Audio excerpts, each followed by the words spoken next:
สบายดีพี่น้องมาเบิ่งเขาหน้าหวานเด้อบัดนี้เด้อเขาหน้าหวาน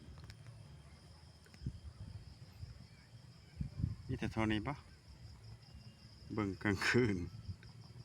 กลางเว้นบ่ได้เบิ่งบ่กระเจกกระย่างกระย่างกระเจง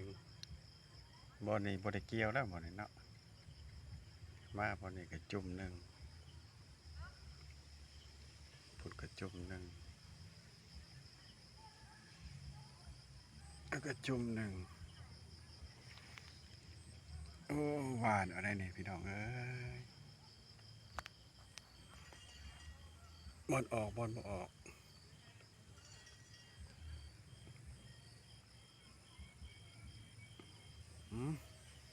เดี๋ยวจะได้ก็เอาซ้ำนั่น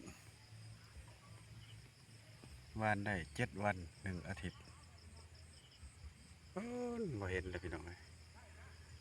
บรรยากาศยามค่ำคืน